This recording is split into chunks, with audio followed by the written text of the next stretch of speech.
अस्सलाम वालेकुम रहमतुल्लाह। लर्निंग लॉन्ज में आप सबका खुश आमदीद। आज की इस वीडियो में हम बात करेंगे कि हम री बार, रीइंफोर्समेंट बार या सरिया, जिसे हम सरिया कहते हैं, उसको ऑटोमेटिक रोलिंग प्लांट पे कैसे मैन्युफैक्चर करते हैं, उसकी एक मुकम्मल वीडियो में इंशाल्लाह प्लांट की आपको दिखाता हूँ। ठीक है, तो चलते हैं वीडियो की तरफ। ये बिलेट यार्ड है जहाँ पे बिलेट पड़े होते हैं, जहाँ पे बिलेट को हम स्टॉक करते हैं। बिलेट का साइज डिफरेंट हो सकता है, वो साइज 130 बाय 130 भी हो सकता है। जिसका क्रॉस सेक्शन एरिया है वो 100 बाय 100 भी हो सकता है। ये मैग्नेटिक रेन से बिलेट को हम चार्ज करते हैं, जैसे charging of billets in reheating furnace. उसके जो रैक्स बने हुए हैं उसके ऊपर हम बिलेट को चार्ज करते हैं और यहाँ से billet step by step furnace के अंदर यहाँ से एंटर हो जाता है। ये रीहीटिंग फर्नेस है। रीहीटिंग फर्नेस क्या करती है, आपका जो बिलेट आता है सीसीएम से बन के, उसको हम चार्ज करते हैं। उस बिलेट को ये रीहीट करती है अप टू 1150 और 1200 डिग्री सेंटीग्रेड, ताकि हम उसको रोल कर सकें। ठीक है, जब ये बिलेट अपने रिक्वायर्ड टेम्परेचर तक पहुंच जाता है, रेड हॉट हो जाता है, तो इसको फिर हम ऑटोमेटिक पुशर, इसके पीछे एक प्लंजर और पुशर लगा होता है, उसकी हेल्प से बिलेट को पुश करते हैं और बिलेट इन रोल्स के थ्रू यहाँ से डिस्चार्ज हो जाता है। Discharging of fitted billets by automatic pusher and roles.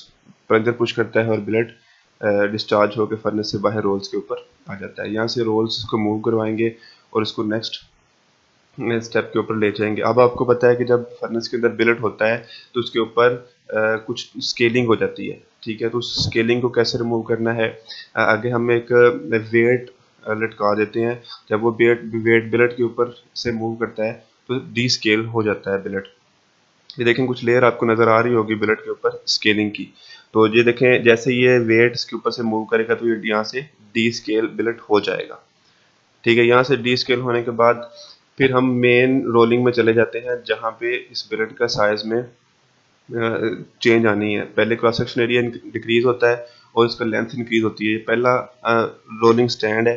पहले 8 स्टैंड रफिंग के होंगे। रफिंग क्या करती है कि आपके जो बिलेट है उसके साइज को में रिडक्शन लेके आती है। हर जो स्टैंड है उसका स्टॉक साइज डिफरेंट है और इस तरह इसकी लेंथ बढ़ती जाती है और इसका जो क्रॉस सेक्शन एरिया है वो बिलेट का कम होता जाता है। जो रफिंग स्टैंड है इनकी स्पीड स्लो होती है, जिसमें आहिस्ता आहिस्ता इसके एरिया में कमी होती है और लेंथ इसकी बढ़ती जाती है।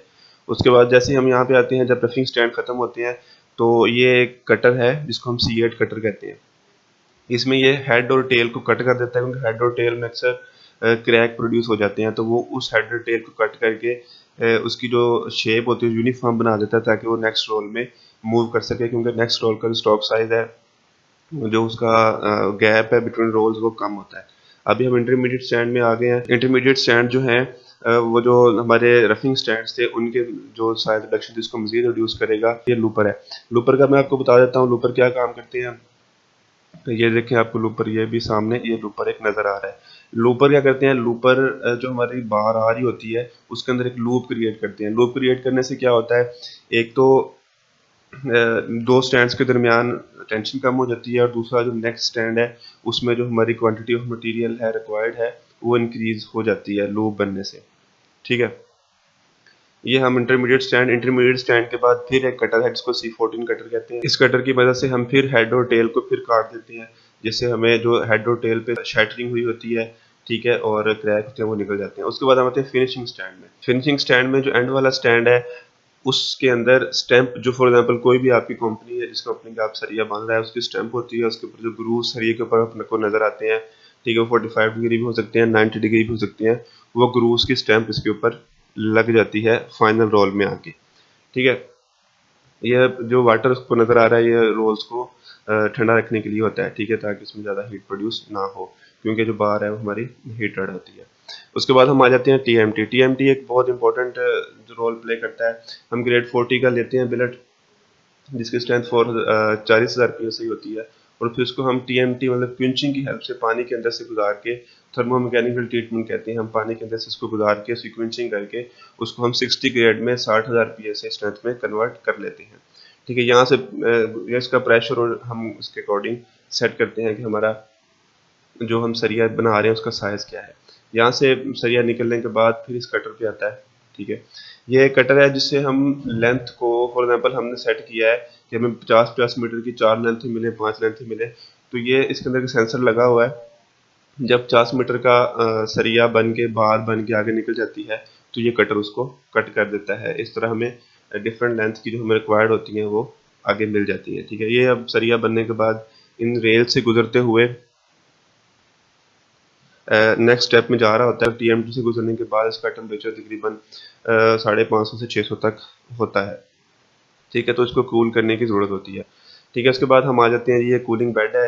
यहाँ से जो रोल्स के अंदर सरिया इसके अंदर मूव कर रहा है, इस पॉइंट के अंदर यहाँ से सरिया निकल के इन रैक्स के ऊपर आ जाएगा। ठीक है, जैसे ये पड़ा हुआ है आपके सामने। तो इन रैक्स, ये racks step by step move करती है। देखिए आपको मूव करते नज़र आ रहे होंगे। तो ये एक एक बार को आगे आगे ऐसे ऐसे मूव करवाते रहते हैं।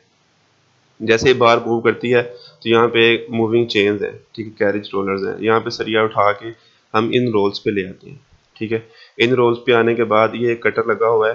फॉर एग्जांपल अब ये जो लेंथ हमने क्रिएट की है, ये 50 मीटर की, 48 मीटर्स की, ठीक है, हो सकती हैं। तो अब इसमें से हम क्या करते हैं कि अपनी रिक्वायर्ड लेंथ, फॉर एग्जांपल हमने 12 मीटर रखनी है, 15 मीटर रखनी है, 16 मीटर रखनी है, तो वो इस कटर की मदद से हम उसकी लेंथ को कट कर लेते हैं। ठीक है, अब ये इस पे ऊपर बार्स आती जाएंगी और ऑटोमेटिकली जो कटर है उस लेंथ को सेंस करके उसको कट करते हैं। ऑटोमेटिक भी कट कर देता है और इसको हम मैनुअली भी अंदर उसके जो कंट्रोल रूम है वहाँ से कट कर सकते हैं। देखिए रोल्स कट होने के बाद, सरिया कट होने के बाद ये नेक्स्ट फर्दर मूव कर जाएगा, जिसको C50 कटर कहते हैं, शेयर कटर कहते हैं। ठीक है, ये देखिए इसमें बाहर आ रही है। ये जैसे ही स्टॉपर पे जाकर लगी, आगे हमने एक स्टॉपर लगाया होता है जो फॉर एग्जांपल 12 मीटर की लेंथ काटनी है तो 12 मीटर पे एक स्टॉपर लगा हुआ है। वो स्टॉपर इसको कट करेगा, इसको मूवेबल स्टॉपर कहते हैं। वो स्टॉपर उसको स्टॉप करेगा। ठीक है, और पीछे से हम कटर से इसको कट लगा देंगे तो हमारी रिक्वायर्ड लेंथ बन जाएगी। उसके बाद ये जो हमारी बार्स रिक्वायर्ड लेंथ की हमने काटी हैं, ये इस पॉइंट पे आ जाएंगी। इसको हम मूविंग रेल्स भी कहते हैं, मूविंग चेन्स भी कहते हैं। ठीक है, यहाँ पे इंस्पेक्ट की जाती हैं कि इसमें कोई इशू नहीं था, कोई मसला मसाइल तो नहीं था। अगर कोई बार ऐसी है जो शॉर्ट लेंथ है, उसको हम यहाँ से निकाल के बाहर कर देते हैं। फिर यहाँ से सरिया इन चेन्स पे मूव करता है और जितनी बंडल्स की हमने जितनी लेंथ का बंडल बनाना होता है, जितने नंबर ऑफ बार्स का बंडल बनाना होता है, वो हम यहाँ पे काउंट करने के बाद, ऑटोमेटिक काउंटर भी होता है, मैनुअल काउंटिंग भी होती है, तो इसको हम इस रेल्स के अंदर गिरा देते हैं हाइड्रोलिक के जरिए। यहाँ से हाइड्रोलिक के जरिए गिराने के बाद ये जो बंडल हमारा फॉर एग्जांपल वो 100 बार्स का है, 40 बार्स का है, 50 बार्स का है, वो यहाँ से टाइंग मशीन में आता है। ये मशीन इसको टाई करती है, ऑटोमेटिकली टाई करती है, और टाई करने के बाद यहाँ पे इसका वेट किया जाता है। वेट करने के बाद इसको बंडल्स को क्रेन की मदद से उठा के स्टॉकिंग एरिया में रख दिया जाता है।